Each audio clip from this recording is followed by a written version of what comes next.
Hello बच्चों, अभी जो हम डिस्कस करने जा रहे हैं बहुत ही इंपॉर्टेंट कॉन्सेप्ट इक्विपोटेंशियल सरफेस। खास करके ये 12 बोर्ड के लिए बहुत ही इंपॉर्टेंट कॉन्सेप्ट है। बराबर इससे क्वेश्चन पूछा जाता है, इक्विपोटेंशियल सरफेस। देखिए मैं हूँ आर.के. जैसर, हमारा channel innovation physics by R K. Jaisar. तो यहाँ जो है इक्विपोटेंशियल सरफेस हम स्टार्ट करते हैं और आप कॉपी कलम लेकर के बैठिए, आपको पढ़ने में सुविधा होगी, है ना। और हमेशा कॉपी कलम लेकर के ही बैठना चाहिए। ऐसा नहीं कि आप जो है बिल्कुल आप जो है सिनेमा जैसा इसको देख रहे हैं। तो ये बिल्कुल क्लास है, आप कॉपी कलम के साथ बैठें तो ज़्यादा अच्छा होगा, ये हमारी सलाह है। तो देखिए इक्विपोटेंशियल सरफेस, इक्वी का मतलब होता है बराबर, पोटेंशियल का मतलब यहाँ पर इलेक्ट्रिक पोटेंशियल से है। Equipotential surface. तो देखिए सबसे पहले इक्विपोटेंशियल सरफेस जो है यह एक इमेजिनरी सरफेस है। कैसा सरफेस है? इमेजिनरी सरफेस है। इक्विपोटेंशियल सरफेस एक इमेजिनरी, जिसको हाइपोथेटिकल भी कहते हैं, बात एक ही है, इमेजिनरी सरफेस है। तो इक्विपोटेंशियल सरफेस को हम लोग डिफाइन करते हैं, equipotential surface is an imaginary और hypothetical surface whose potential is same at every point.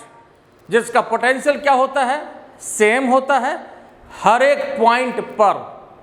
और यह एक इमेजिनरी सरफेस है। ऐसा नहीं है कि यह जो है जैसे बेंच है या सॉलिड सरफेस जैसा है, जिस पर आप साइकिल मोटरसाइकिल चला सकते हो, जिस पर आप बैठ सकते हो।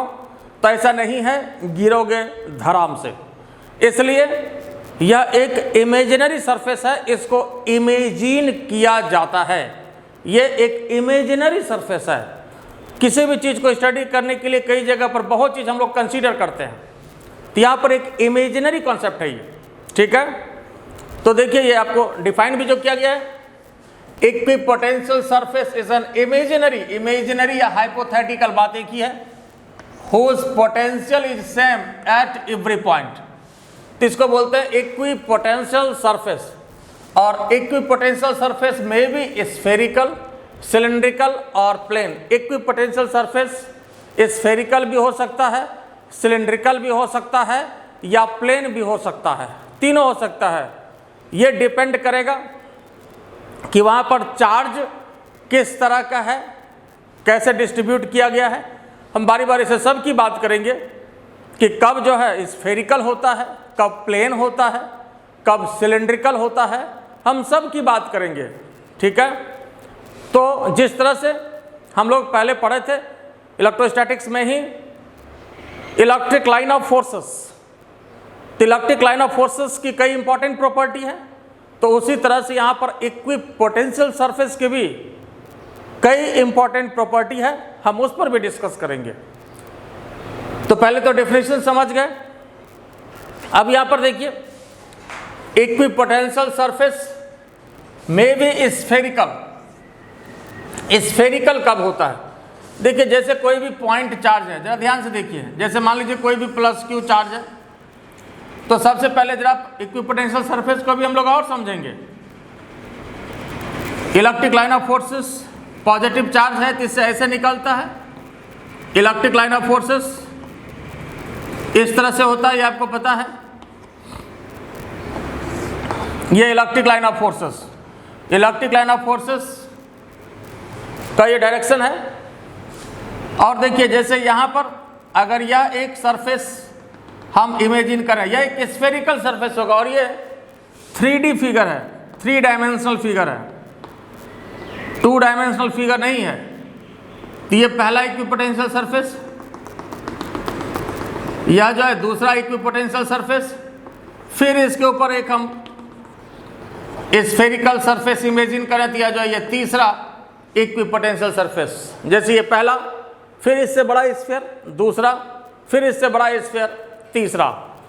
देखिए और बढ़िया से समझिए इसको। जैसे यहाँ पर मान लीजिए प्लस क्यू चार्ज है, यहाँ पर प्लस क्यू चार्ज है तो अगर लाइन ऑफ फोर्सेस जैसे इस तरह से आता है,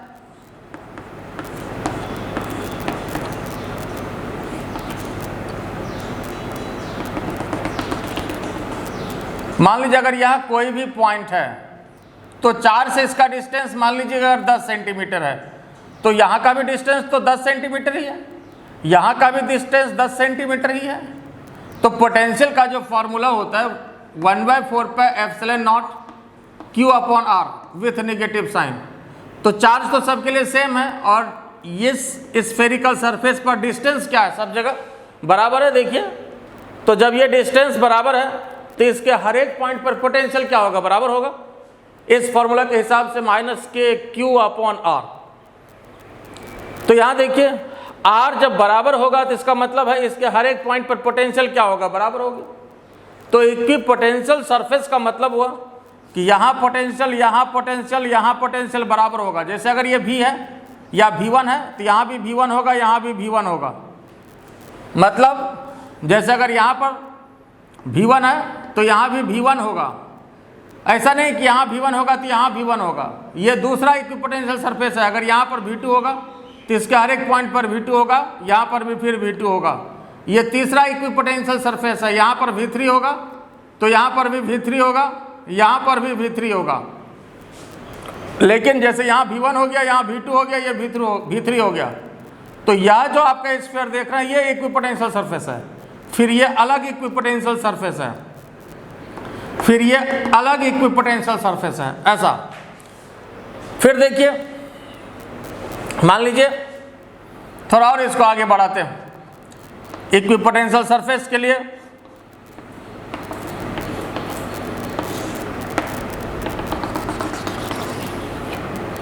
अब मान लीजिए कि जैसे यहाँ पर 100 वोल्ट का पोटेंशियल है। अब ये बताइए कि यहाँ का जो पोटेंशियल होगा क्या होगा। जैसे जैसे इधर जाएंगे तो पोटेंशियल क्या होगा, घटेगा, इसलिए कि डिस्टेंस क्या हो रहा है, बढ़ रहा है। माइनस साइन तो डायरेक्शन के लिए होता है, मैग्नीट्यूड की बात हम कर रहे हैं। जैसे जैसे R बढ़ेगा, जैसे जैसे R बढ़ेगा वैसे वैसे पोटेंशियल घटेगा। तो यहाँ पर हो गया 80 वोल्ट। फिर और इसके आगे की बात करेंगे तो हो सकता है फिर ये हो जाए यहाँ पर जाकर के फिर 60 वोल्ट। तो यहाँ पर 100 वोल्ट, 80 वोल्ट, 60 वोल्ट। अब जरा इक्विपोटेंशियल सरफेस के कॉन्सेप्ट को समझिए। और इंटेंसिटी जो डिफाइन होता है, अगर पोटेंशियल को डिफरेंशिएट करते हैं तो इंटेंसिटी मिलता है। तो E इक्वल टू, ये भी फॉर्मूला था, -∂V/∂R या E इक्वल टू -dV/dR। मतलब negative potential gradient is known as intensity. क्या होता है, negative potential gradient is known as intensity. तो देखिए, पोटेंशियल जिस रेट से घटेगा वही इंटेंसिटी होता है। क्या होता है, पोटेंशियल जिस रेट से घटेगा वही क्या होता है, इंटेंसिटी होता है। तो पोटेंशियल के घटने का रेट इंटेंसिटी होता है। अब उम्मीद है समझ में आया होगा कि क्या इंटेंसिटी का कॉन्सेप्ट है पोटेंशियल के साथ। पोटेंशियल किस रेट से घटता है, जैसे यहाँ 100 वोल्ट, 80 वोल्ट, 60 वोल्ट, फिर आगे 40 वोल्ट, लाइक दिस। इस तरह से जैसे जैसे आगे बढ़ते जाएंगे तो R का वैल्यू बढ़ेगा और पोटेंशियल का वैल्यू क्या होगा, इस फार्मूला के हिसाब से, देखिए इसके हिसाब से, इस फार्मूले के हिसाब से डिक्रीज करता जाएगा। आई बात समझ में, ये बात क्लियर हो गया। तो आप लोग ये फिगर बना लीजिएगा, इसको नहीं भी बनाइएगा तो कोई बात नहीं है, लेकिन समझने के लिए ये जरूरी है। तो ये क्लियर हो गया, इसको हम हटा दें। अब देख लीजिए, इसको आप लिख लीजिए, बना लीजिए, फिर इसको मिटा देते हैं।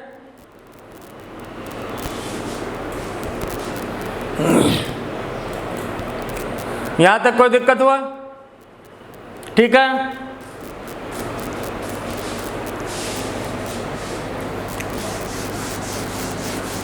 अब देखिए, जैसे इक्विपोटेंशियल सरफेस, और ये डायग्राम कैसा था, तो ये 3 डायमेंशनल फिगर था, 2 डायमेंशनल फिगर नहीं है, 3D है। फिर देखिए, जैसे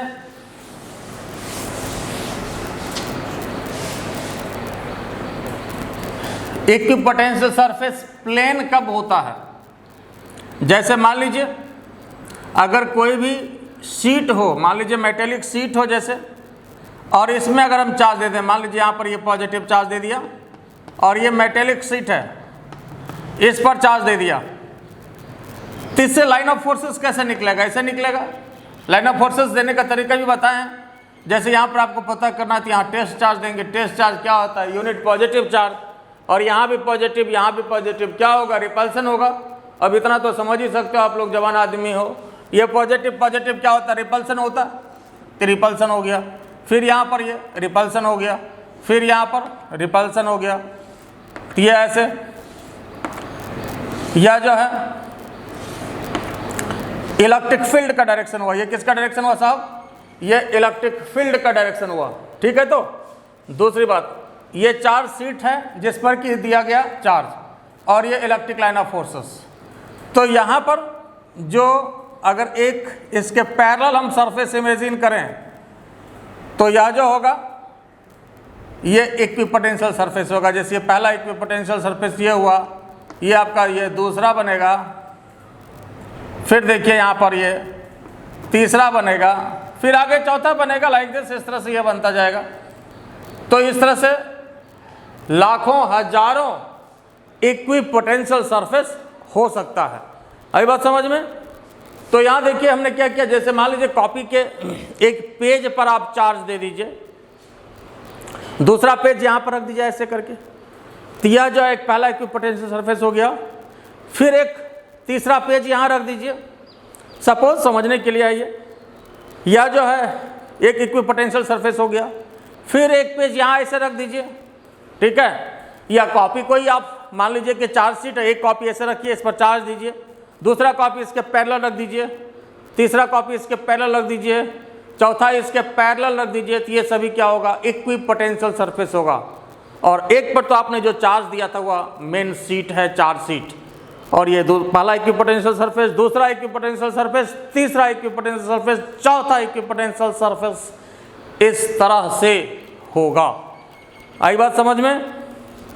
तो यह एक इमेजिनरी चीज है, पहला, दूसरा, तीसरा, चौथा इक्विपोटेंशियल सरफेस। तो यह जो इक्विपोटेंशियल सरफेस हुआ ये कैसा हुआ? यह जो इक्विपोटेंशियल सरफेस हुआ ये प्लेन इक्विपोटेंशियल सरफेस हुआ। और यहाँ जैसे ये इक्विपोटेंशियल सरफेस हुआ तो इसके हर एक पॉइंट पर पोटेंशियल बराबर होगा, फिर इसके हर एक पॉइंट पर पोटेंशियल बराबर होगा, फिर इसके हर एक पॉइंट पर पोटेंशियल बराबर होगा। ऐसा नहीं हम बोल रहे हैं कि इसका पोटेंशियल बराबर होगा, नहीं, ठीक है। इसके हर एक पॉइंट पर पोटेंशियल बराबर होगा, इसके हर एक पॉइंट पर पोटेंशियल बराबर होगा, इसके हर एक पॉइंट पर पोटेंशियल बराबर होगा। तो यह जो है इक्विपोटेंशियल सरफेस की बात हुई, और यह जो है प्लेन इक्विपोटेंशियल सरफेस हुआ। कैसा हुआ? इक्विपोटेंशियल सरफेस हुआ, ये प्लेन हुआ। और ये कैसा हुआ? ये स्फेरिकल हुआ, ये स्फेरिकल हुआ। तो इस तरह से इक्विपोटेंशियल सरफेस स्फेरिकल भी हो सकता है, प्लेन भी हो सकता है ना, और सिलेंड्रिकल इक्विपोटेंशियल सरफेस भी हो सकता है। सिलेंड्रिकल इक्विपोटेंशियल सरफेस की बात तब होगी जबकि हम कोई भी वायर पे अगर हम चार्ज दे दें, लाइक दिस, या कोई भी वायर है या कंडक्टिंग वायर है, मान लीजिए तार है, और इस पर हम चार्ज दे दिए, तो जरा सोचिए कि इससे जो लाइन ऑफ फोर्सेस निकलेगा वो कैसे निकलेगा।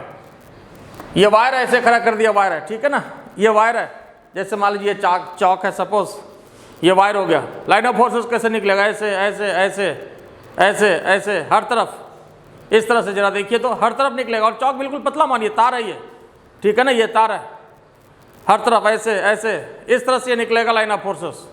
समझ में आ रही है बात या नहीं? तो यहाँ पर जो है इसका जो इक्विपोटेंशियल सरफेस होगा कैसा होगा? देखिए, जैसे मान लीजिए आपका तार है, देख रहे हैं, काफी पतला मानिए इसको, इधर से निकालिए, इधर से निकालिए, ये लाइन ऑफ फोर्सेस देखिए कैसे निकलेगा, ऐसे ऐसे ऐसे, इधर से इधर से इधर से, ऐसे ऐसे ऐसे, है ना। लाइन ऑफ फोर्सेस का कॉन्सेप्ट तब क्लियर हो गया है। जहां भी देखना है वहां पर टेस्ट चार्ज रखेंगे, यूनिट पॉजिटिव चार्ज, और इस पर हम पॉजिटिव चार्ज डाले हुए हैं, ये बाहर की तरफ होगा, आउटवर्ड होगा, इसे रेडियली आउटवर्ड, ठीक है। तो यहाँ पर कैसा होगा? ये सिलेंड्रिकल होगा। यहाँ पर ये तो पहले लाइन ऑफ फोर्सेस ऐसे जाएगा, ये इलेक्ट्रिक लाइन ऑफ फोर्सेस ऐसे जाएगा, ये देखिए ऐसे जाएगा, ये ऐसे जाएगा, और यहां पर यह जो इक्विपोटेंशियल सरफेस ये बनाएगा। और यह कैसा इक्विपोटेंशियल सरफेस होगा साहब? यह सिलेंड्रिकल इक्विपोटेंशियल सरफेस होगा। फिर जैसे यहां पर भी एक छोटा सिलेंड्रिकल इक्विपोटेंशियल सरफेस आप बना सकते हैं लाइक दिस, है ना। तो ये पहला, दूसरा, फिर और आगे तीसरा, इस तरह से ये सिलेंड्रिकल बनेगा। बात समझ में आया कि नहीं? तो ऐसा कब होगा? जब कोई भी वायर हो उस पर चार्ज दे दिया जाए, मतलब लाइन चार्जेस हो, लीनियर चार्ज डेंसिटी की जहां पर बात हम करेंगे, कोई भी वायर हो उस पर चार्ज दे दिया जाए, तो इसमें जो है सिलेंड्रिकल इक्विपोटेंशियल सरफेस होगा। और इसका जो इलेक्ट्रिक फील्ड होगा ये भी यहां पर कैसा बना, देखिए ये सिलेंड्रिकल स्ट्रक्चर का बना, ठीक है। तो ये सिलेंड्रिकल भी हो सकता है, स्फेरिकल भी हो सकता है, और प्लेन भी हो सकता है। ये इसकी बात, इसका भी डायग्राम बना लीजिए सभी। अब फिर जब हम बात कर रहे हैं इक्विपोटेंशियल सरफेस की प्रॉपर्टी पर, डायग्राम बना लीजिए। अब थोड़ा साइड हो जाते हैं, डायग्राम बना लीजिए। और अब जब हम बात कर रहे हैं इक्विपोटेंशियल सरफेस की प्रॉपर्टी पर, यहां तक क्लियर हो गया उम्मीद है?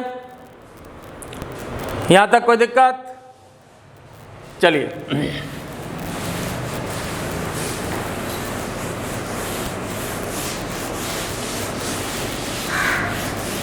तो यहां देखिए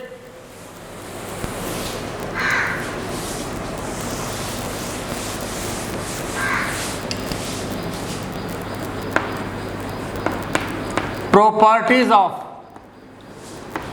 इक्विपोटेंशियल सरफेस। देखिए इक्विपोटेंशियल सरफेस की कई इंपॉर्टेंट प्रॉपर्टी है। सबसे पहला प्रॉपर्टी तो डेफिनेशन में ही दिया हुआ है, पहले तो इसको लिख लीजिए। इक्विपोटेंशियल सरफेस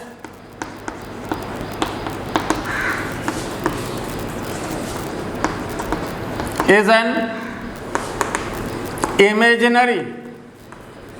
इमेजिनरी या हाइपोथेटिकल, बात एक ही है। तो यह जो एक इमेजिनरी सरफेस है, पहली बात। देखिए दूसरी बात,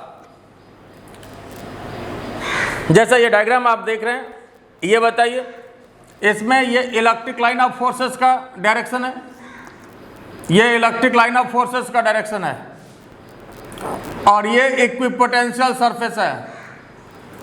इक्विपोटेंशियल सरफेस ये है, ये इलेक्ट्रिक लाइन ऑफ फोर्सेस का डायरेक्शन है।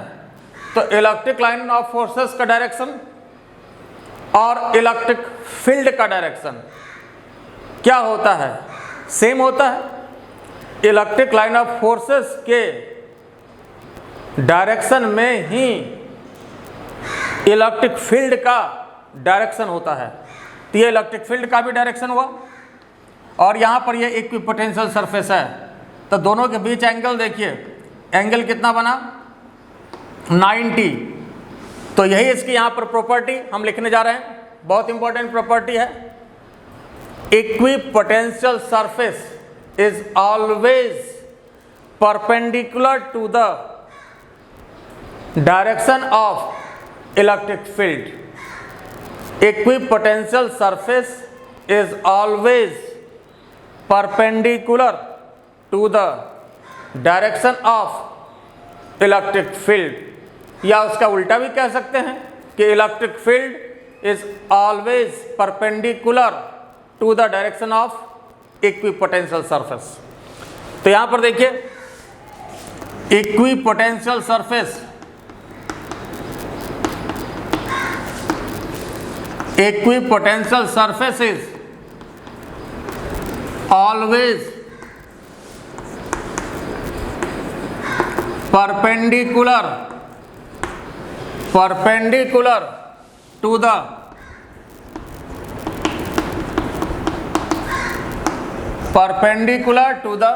direction of electric field, perpendicular to the direction of electric field। तो समझने के लिए आपका यही डायग्राम है ना। ये देखिए इक्विपोटेंशियल सरफेस है ये, और ये इलेक्ट्रिक फील्ड का डायरेक्शन, दोनों क्या है, एक दूसरे के परपेंडिकुलर है, दोनों क्या है, एक दूसरे के परपेंडिकुलर है। तो ये बात समझ में आया, ये क्लियर हुआ, ठीक है। तो इक्विपोटेंशियल सरफेस, और ये हर जगह देख सकते हैं, ये यहीं के लिए बात नहीं है, सब जगह के लिए। जैसे प्लेन वाला जो बताया आप उसमें भी देखिए, ऐसे ये इलेक्ट्रिक फील्ड का डायरेक्शन था, और यहाँ पर पॉजिटिव चार्ज, और ये जो है देखिए ये इक्विपोटेंशियल सरफेस था, 90 है, यहाँ भी 90 बना रहा है, यहाँ भी 90 बना रहा है, तब ये डायग्राम भी बना सकते हैं चाहे तो। Equipotential surface is always perpendicular to the direction of electric field, है ना। और ये हर एक जगह पर होगा, एट एवरी पॉइंट, हर जगह, ऐसा नहीं कि एक जगह पर कहीं भी, एट एवरी पॉइंट। और ये बहुत इंपॉर्टेंट प्रॉपर्टी। फिर देखिए नेक्स्ट प्रॉपर्टी जो है, और नेक्स्ट प्रॉपर्टी और भी बहुत इंपॉर्टेंट प्रॉपर्टी, ये लिख लिए पहले तो, इसको भी लिख लीजिए।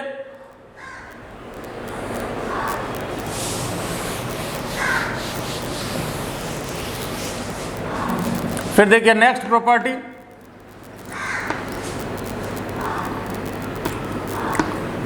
There is no any work done performed if charged particle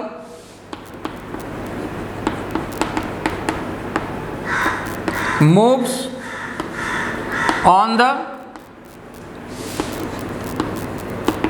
equipotential surface। ये भी बहुत इंपॉर्टेंट प्रॉपर्टी।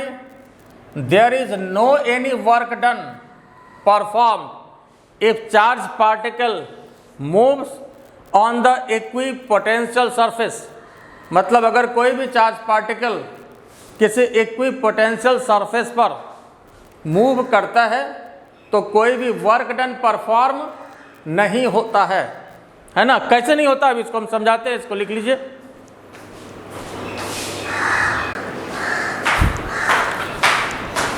देखिए तीसरा जो हमने प्रॉपर्टी दिया, there is no any work done performed if charge particle moves on the equipotential surface. जरा समझिए इसको कि जब कोई भी चार्ज पार्टिकल किसी इक्विपोटेंशियल सरफेस पर मूव करता है तो कोई भी वर्क डन परफॉर्म नहीं करना पड़ता है। कैसे नहीं करना पड़ता है, तो फिर जरा देखिए एक बार, पहले तो एक बना लें हम इक्विपोटेंशियल सरफेस को। देखिए जैसे इक्विपोटेंशियल सरफेस है और जब कोई भी चार्ज पार्टिकल मूव करेगा इक्विपोटेंशियल सरफेस पर, मान लीजिए चार्ज पार्टिकल यहाँ पर Q यहाँ पर है और ये प्लस Q था और ये भी मान लीजिए कि आपका प्लस Q है या माइनस Q भी मान सकते हैं। कोई भी चार्ज पार्टिकल हो, चाहे प्लस Q है, पॉजिटिव चार्ज है तो भी कोई वर्क डन नहीं होगा, या निगेटिव चार्ज है तो भी कोई वर्क डन नहीं होगा, किसी में कोई वर्क डन नहीं होगा। तो कारण इसमें क्या है कि जैसे मान लीजिए इस तरह से ये मूव किया, पहले तो ये बताइए कि इसके कारण इस पर फोर्स किधर लगेगा, इधर लगेगा, ये फोर्स का डायरेक्शन होगा। और डिस्प्लेसमेंट का डायरेक्शन क्या होगा, इसके टेंजेंशियल होगा, डिस्प्लेसमेंट का डायरेक्शन ये होगा। इसलिए कि हम जानते हैं अगर कोई भी charge particle according to circular motion के अनुसार हम जानते हैं कि कोई भी चार्ज पार्टिकल अगर किसी भी सर्कुलर पाथ पर मूव करता है तो वैसे स्थिति में कोई भी, आपको पता है कि डिस्प्लेसमेंट का जो डायरेक्शन होता है या वेलोसिटी का जो डायरेक्शन होता है वो टेंजेंशियल होता है। यहाँ पर यही देखिए डिस्प्लेसमेंट का डायरेक्शन या वेलोसिटी का डायरेक्शन दोनों सेम ही होता है। जब सर्कुलर पाथ में मूव करता है तो फोर्स इधर, डिस्प्लेसमेंट इधर। अब यहाँ पर देखिए एंगल कितना 90 हो गया और ये हर जगह के लिए है। तो यहाँ पर जब हम वर्क डन की बात करेंगे तो कारण इसके पीछे यही है। देखिए वर्क डन की बात करेंगे तो Fs cos 90, इसको s मानिए या x मानिए, तो fx cos 90। जब cos 90 हो गया तो बाकी जो है ये सब क्या है, इससे कोई लेना देना नहीं, ये तो भस्मासुर है, सबका मैदान साफ कर दिया। ठीक है, cos 90 जीरो हो जाता है, इसलिए वर्क डन कितना हो गया, जीरो। बाकी जो भी फोर्स का वैल्यू हो, अब F का जैसे वैल्यू यहाँ पर Q इंटू ई होगा, जो भी चार्ज है, जो इलेक्ट्रिक फील्ड यहाँ पर है, तो अब इससे लेना देना रह ही नहीं जाएगा, इसका तो मैदान ही साफ हो गया। cos 90 कितना होता है साहब, जीरो हो गया। एक तरीका इसका ये हुआ, और दूसरा तरीका यह है, अदरवाइज आप इसको ऐसे समझ सकते हैं कि देखिए साहब, आपके पास क्या फार्मूला होता है, फार्मूला होता है V इक्वल टू क्या होता है, वर्क बाय चार्ज। तो इसके हिसाब से W equal to V Q या W equal to del V into Q भी होता है। आइए हम इसको ऊपर लिख रहे हैं, W equal to del V into Q, और डेल वी क्या है साहब, पोटेंशियल डिफरेंस है। डेल वी क्या है, पोटेंशियल डिफरेंस है। डेल वी क्या है, पोटेंशियल डिफरेंस। ये बताइए, अगर कोई भी चार्ज पार्टिकल इक्विपोटेंशियल सरफेस पर मूव करता है तो वहां पोटेंशियल डिफरेंस कितना क्रिएट होगा। इक्विपोटेंशियल सरफेस अगर है तो पोटेंशियल डिफरेंस होगा क्या, नहीं होगा। पोटेंशियल डिफरेंस कितना होगा, तो जीरो हो जाएगा। जब इक्विपोटेंशियल सरफेस है तो पोटेंशियल डिफरेंस का सवाल ही नहीं है। तो इसका मतलब डेल वी कितना हो गया, जीरो हो गया। अब जब डेल वी जीरो हो गया तो बाकी अब चार्ज से क्या लेना देना रहा, तो फिर इसका मैदान साफ हो गया। तो इस तरह से वी वर्क डन जीरो हो गया था, आप ऐसे भी समझ सकते हैं। तो याद रखिएगा, कोई भी चार्ज पार्टिकल अगर किसी इक्विपोटेंशियल सरफेस पर मूव करता है तो वैसे स्थिति में कोई भी वर्क डन परफॉर्म नहीं करना होता है, कोई भी वर्क डन नहीं करता है ना। इसको याद रखिएगा, ये बहुत इंपॉर्टेंट प्रॉपर्टी। फिर देखिए नेक्स्ट प्रॉपर्टी, चौथा,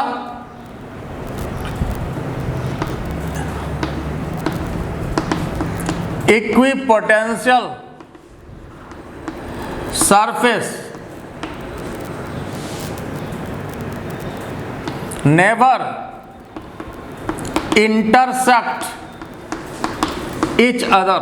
Equipotential surface never intersect each other. Equipotential surface कभी भी एक दूसरे को काटती नहीं है, इंटरसेक्ट नहीं करती है।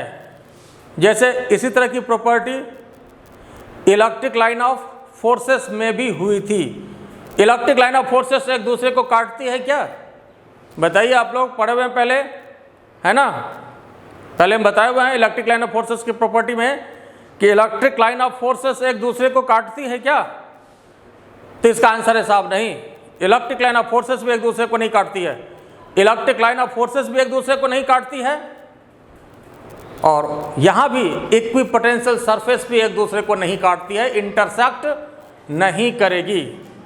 Equipotential surface never intersect each other. अब फिर मन में हो कि क्यों नहीं काटेगी, तो जरा देखिए यहीं पर इस डायग्राम में देखिए। जैसे मान लीजिए सपोज अगर ये इक्विपोटेंशियल सरफेस है एक, तो दूसरा इक्विपोटेंशियल सरफेस, जैसे मान लीजिए पहला हम ये लेते हैं, दूसरा ये लेते हैं, इक्विपोटेंशियल सरफेस ये है दूसरा। अगर ये इसको ऐसे काट दिया सपोज, अगर इसको ये इस तरह से अगर काट देता है, मान लीजिए थोड़ी देर के लिए, अगर ये इसको इस तरह से काट देता है इक्विपोटेंशियल सरफेस, तो ये बताइए कि जो इसके पहले जो प्रॉपर्टी हमने लिखाया है कि electric line of forces, electric field का डायरेक्शन ये होगा और इक्विपोटेंशियल सरफेसेस पर परपेंडिकुलर होगा, तो ये भला ये भी परपेंडिकुलर होगा और ये भी परपेंडिकुलर होगा। क्या ये संभव है क्या कि ये दोनों ही परपेंडिकुलर हो? क्या ऐसा हो सकता है साहब, बताओ, ऐसा हो सकता है? तो ऐसा नहीं हो सकता, किसी कीमत पर नहीं हो सकता है। इसलिए कि इलेक्ट्रिक फील्ड का जब डायरेक्शन सेम है तो यहाँ पर ये दोनों ही कर्व परपेंडिकुलर नहीं बना सकता है, किसी सूरत में नहीं होगा, तो फिर वो प्रॉपर्टी आपका फेल कर जाएगा, ठीक है। और फिर वर्क डन का भी प्रॉपर्टी फेल कर जाएगा, तो इसलिए ऊपर की दोनों प्रॉपर्टी फिर गड़बड़ा जाएगी, इसलिए कभी भी एक दूसरे को इंटरसेक्ट नहीं करती है। आई बात समझ में। और फिर नेक्स्ट, इक्विपोटेंशियल सरफेस गिव्स या टेल्स, जो कहिए, the direction of electric field. Equipotential surface से हम इलेक्ट्रिक फील्ड के डायरेक्शन को डिसाइड कर सकते हैं। कैसे डिसाइड कर सकते हैं? तो इक्विपोटेंशियल सरफेस के परपेंडिकुलर होगा। कैसे डिसाइड कर सकते हैं? तो इक्विपोटेंशियल सरफेस के परपेंडिकुलर होगा। इस तरह से इलेक्ट्रिक फील्ड का डायरेक्शन हम वहां पर डिसाइड कर सकते हैं। तो यह भी एक प्रॉपर्टी है इक्विपोटेंशियल सरफेस की। अब देखिए नेक्स्ट में, इसको आप प्रॉपर्टी के रूप में भी लिख सकते हैं, जैसे 6 नंबर दे दीजिए। अब सिस्टम ऑफ चार्ज अगर हो, इक्विपोटेंशियल सरफेस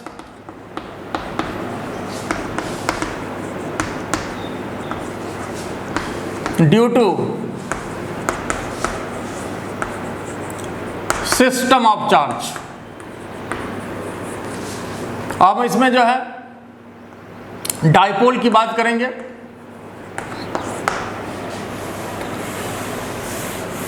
देखिए, अगर बढ़िया से समझिए इसका diagram, equipotential surface due to system of charge. देखिए, कोई भी जहां पर अगर दो चार्ज हो, डाइपोल में दो चार्ज की बात करते हैं, मान लीजिए जैसे प्लस क्यू है, माइनस क्यू है, माइनस क्यू।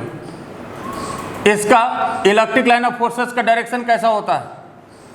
पहले आप पढ़े हुए हैं, बताए हुए हैं हम।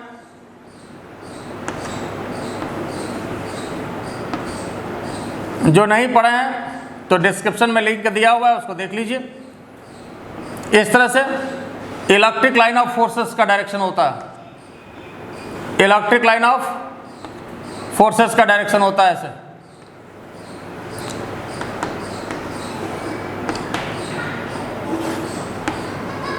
ऐसे। देखिए जरा, ये पॉजिटिव है और नेगेटिव है, तो लाइन ऑफ फोर्सेस तो आपको पता है पॉजिटिव से नेगेटिव की तरफ जाएगा, ये आपको पता है। और यहाँ पर बीच में बात करें तो ऐसे चला जाएगा। ये हमको इक्विपोटेंशियल सरफेस को देखना है, और भी लिख सकते हैं आप, जैसे यहाँ पॉजिटिव है ऐसे जाएगा।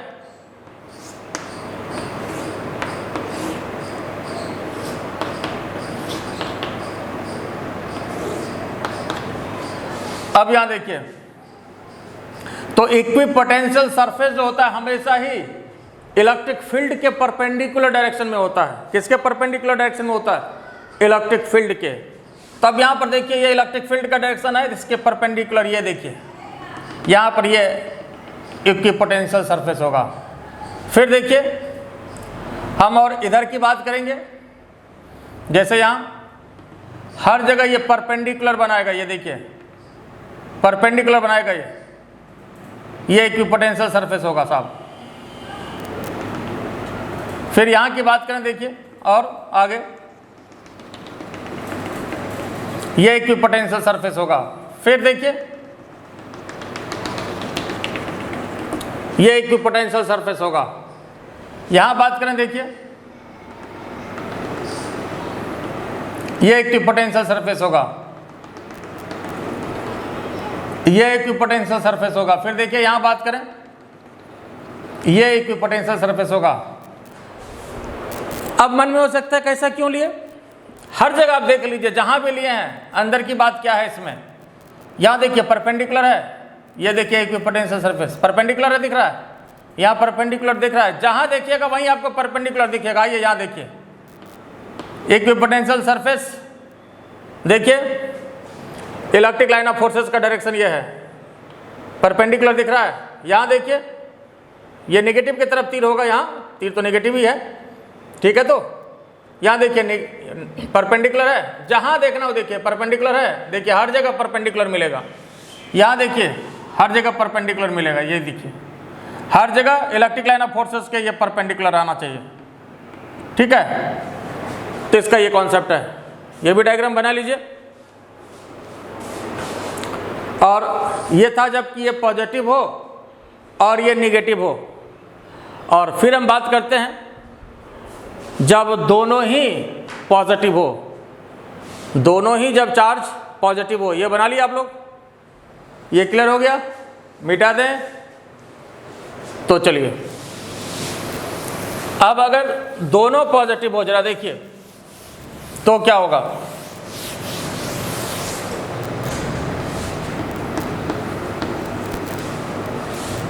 पहले तो इसका इलेक्ट्रिक लाइन ऑफ फोर्सेस हम खींचें, थोड़ा और इसको नज़दीक कर देते हैं, क्योंकि आसपास होना चाहिए, सिस्टम ऑफ चार्ज है। अब इसमें जो लाइन ऑफ फोर्सेस इस तरह का होता है, ये हम लोग इलेक्ट्रिक लाइन ऑफ फोर्सेस में भी देखे थे।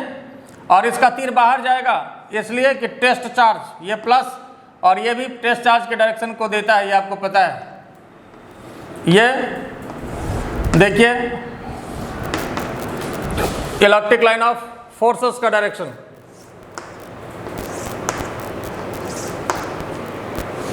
ऐसे होता है। इसमें इस तरह से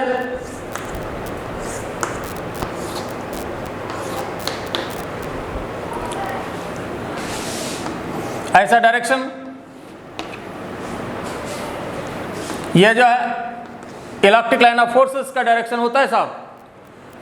अब यहां पर देखिए इक्विपोटेंशियल सरफेस इसमें हमको देखना है। इक्विपोटेंशियल सरफेस कैसा होगा, तो इस प्रॉपर्टी को दिमाग में रख के चलिए कि इक्विपोटेंशियल सरफेस हर जगह इलेक्ट्रिक फील्ड के डायरेक्शन के परपेंडिकुलर होता है।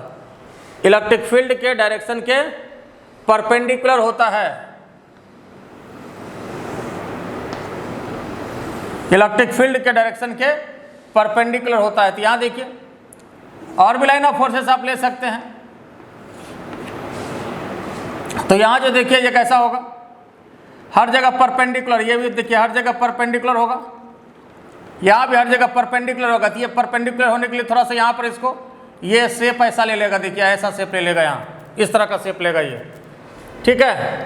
उसी तरह से देखिए फिर यहाँ भी जो है ये परपेंडिकुलर, ये तो ऐसा सर्कुलर आएगा, लेकिन यहाँ का शेप थोड़ा ऐसा ले लेगा, ये देखिए। और अंदर की बात यही है, होना क्या चाहिए साहब, ये ऐसे हर जगह देखिए ये परपेंडिकुलर होगा, देखिए।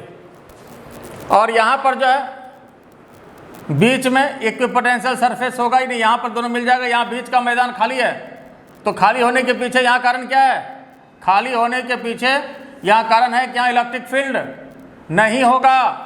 क्यों नहीं होगा जरा सोचिए। तो यहाँ पर टेस्ट चार्ज दीजिए, अगर ये मिड पॉइंट है +1 चार्ज दीजिए, तो ये पॉजिटिव इसको इधर ठेलेगा, ये पॉजिटिव इसको इधर ठेलेगा, ये इसको इधर रिपेल किया, ये इसको इधर रिपेल किया, तो इसका मिजाज ठंडा हो जाएगा। इसका मतलब इस पर कोई भी फोर्स नहीं लगेगा, इसलिए यहाँ बीच में खाली, यहाँ पर कोई देखना है लाइन ऑफ फोर्सेस भी यहाँ पर नहीं है, इक्विपोटेंशियल सरफेस का भी यहाँ पर लाइन बीच में खाली होगा। फिर जैसे ऐसे ये बढ़ेगा धीरे धीरे ऐसे बढ़ सकता है, लेकिन यहाँ जो है बीच में फिर भी नहीं आएगा ये। और ये भी काटना भी नहीं चाहिए, ये भी ध्यान में रखना है कि कटेगा भी नहीं, ठीक है। तो इसलिए यहाँ पर लाइन ऑफ फोर्सेस को नहीं लिया गया था, चूंकि नहीं तो आगे जाके कटेगा, ये कटना नहीं चाहिए। ये इसका ऐसा डायग्राम होता है इलेक्ट्रिक लाइन ऑफ फोर्सेस का। दोनों पॉजिटिव अगर हो तो ऐसा, पॉजिटिव नेगेटिव हो तो हम लोग इसके पहले जो देखे तो यह जो है इक्विपोटेंशियल